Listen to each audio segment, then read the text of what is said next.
গঙ্গা নদীর পানি বন্টন চুক্তি পুনর্বিবেচনার লক্ষ্যে ভারতের ফারাক্কা ব্যারেজ পরিদর্শন করেছেন বাংলাদেশ ও ভারতের যৌথ নদী কমিশনের প্রতিনিধিরা।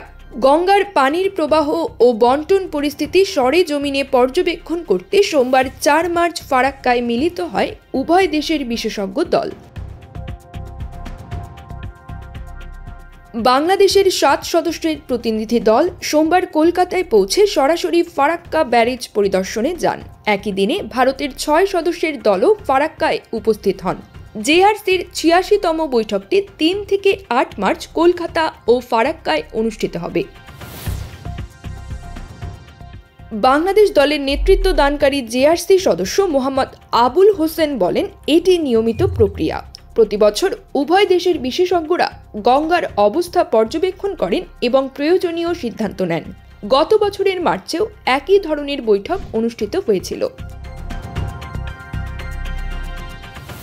1996 সালে স্বাক্ষরিত 30 বছর মেয়াদী এই চুক্তির মেয়াদ শেষ হতে মাত্র 2 বছর বাকি।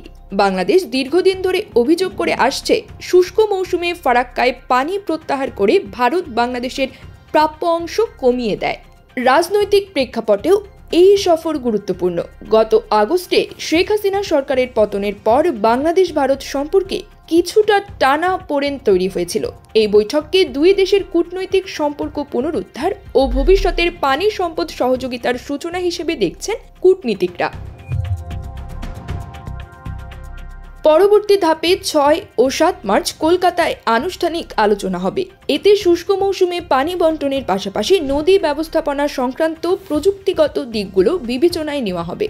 বিশ্লেষকদের মতে ফারাক্কা পরিদর্শন এবং কলকাতা বৈঠকের ফলাফল শুধু 2026 পরবর্তী চুক্তি নয়, আঞ্চলিক জলবায়ু সহযোগিতার ক্ষেত্রেও মাইলফলক হয়ে থাকবে।